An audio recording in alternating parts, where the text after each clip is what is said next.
If I only had one shot and knew it had to put someone down who was a threat, I would choose a properly loaded shotgun.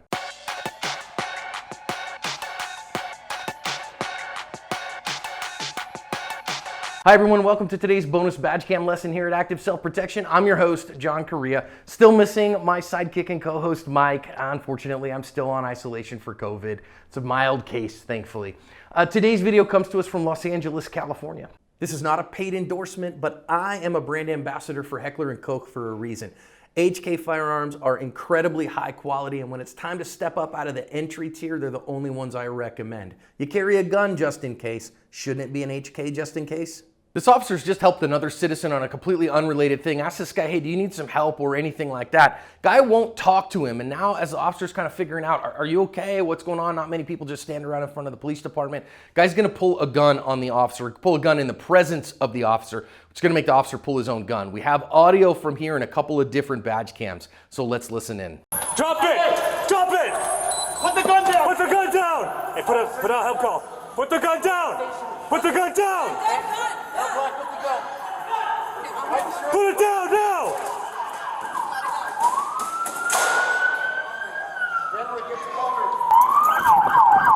Inside or outside? Hey, drop that! Back up. Come here. No. Hey! Get covered. Drop the gun! Hey! Hey! Listen! Drop the gun and you're gonna get caught! Drop it! Hey! Listen! Drop the gun, bro! It doesn't have to go this way! Drop the gun! Drop it! Drop it! Drop it! We'll help you out, bro! Just drop it! Drop it! Watch out. Cover. Drop the gun! Drop the gun! Hey, bro, that will help you out! Just drop the gun! Drop the gun, bro! Drop the gun! Hey, bro, it doesn't have to go this way. We'll get you help. Just drop it. Just drop the gun, bro. Drop the gun. Drop the gun. Drop the gun, dude. Hey, I'm gonna bring you back a little bit. I'm gonna bring you back.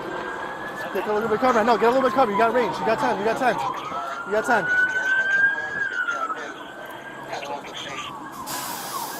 Drop it, dude. Just drop it.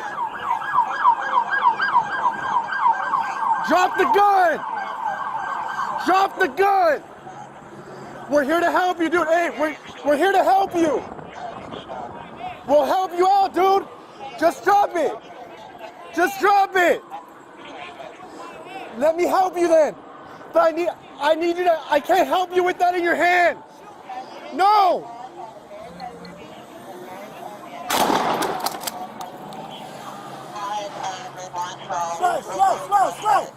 Slow. Move your hands. Keep your hands up.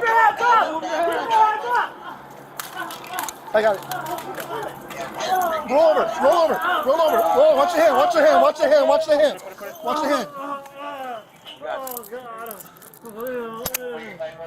The badge cam of the officer who took the shot does not have audio on it, but you're gonna see him here wait and give this guy all day long while they are talking to one another and while they're trying to talk this guy down and say, hey man, we'll get you some help. What's going on? You know, let us help you, put the gun down or whatever, because obviously this guy waving a gun around is not a very good thing.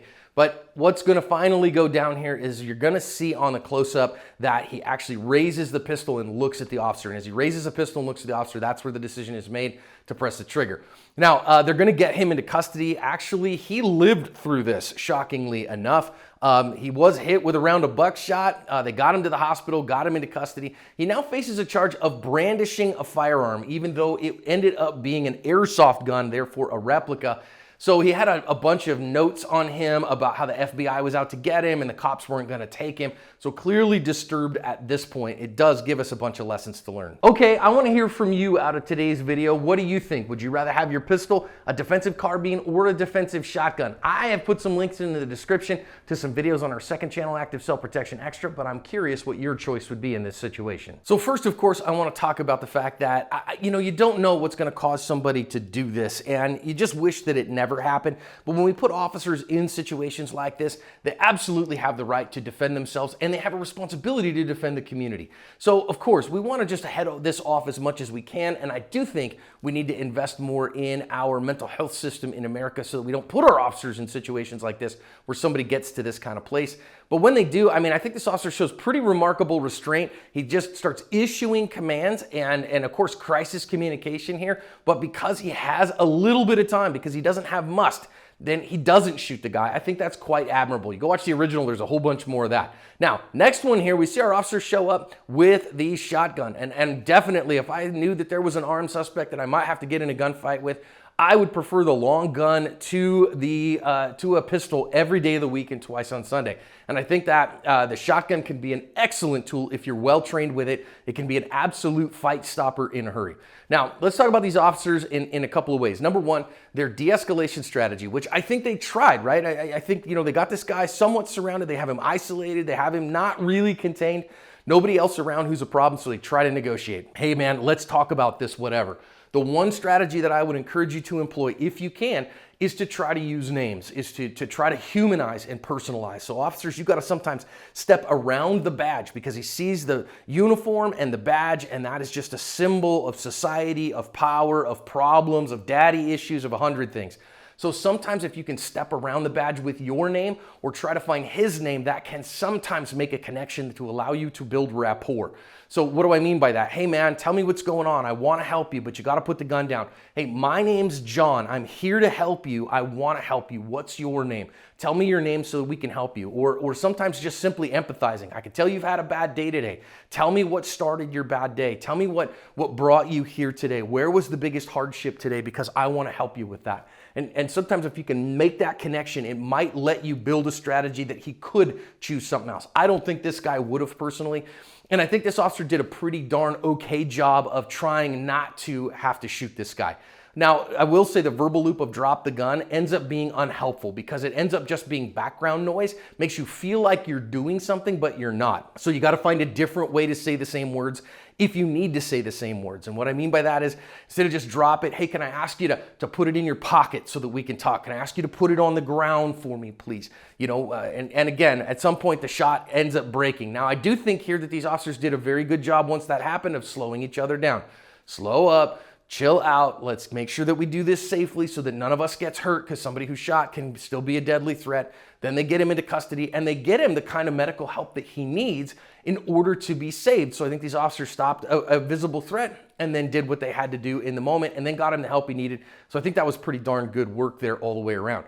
Now let's think about the officer here who's on the shotgun. And again, I think a shotgun is an absolute fight stopper. And I think here what we see very clearly is an emergent deadly threat. So we moved from can I shoot this guy to should I shoot this guy to I have to shoot this guy. And again, the officer had something in his mind. When am I going to press the trigger? If he raises that gun and points it at me and he's looking at me, so in other words, I am at risk of him actually shooting me, I'm going to shoot him. If he points that gun at somebody while he's looking at him, I have to press the trigger. I must at that point stop it. And that's when the officer acted. That is very reasonable. In fact, I think it's very restrained.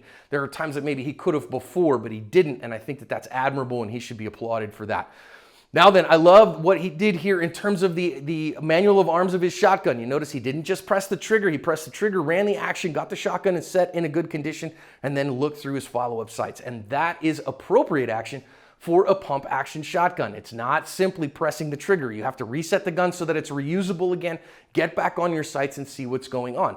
Now that said, this is one of the reasons that I do actually like a semi-automatic shotgun because it does all that by itself and lets you just worry about getting back on your sights. I will also note good recoil control from this officer. And so I know some people who say, well, a 12 gauge, whatever, isn't necessarily a great tool. I think that's not necessarily the case. I think a well-placed 12 gauge round does exactly what it does here. If it's properly loaded, it puts that guy down and makes him stop doing whatever it was he was doing.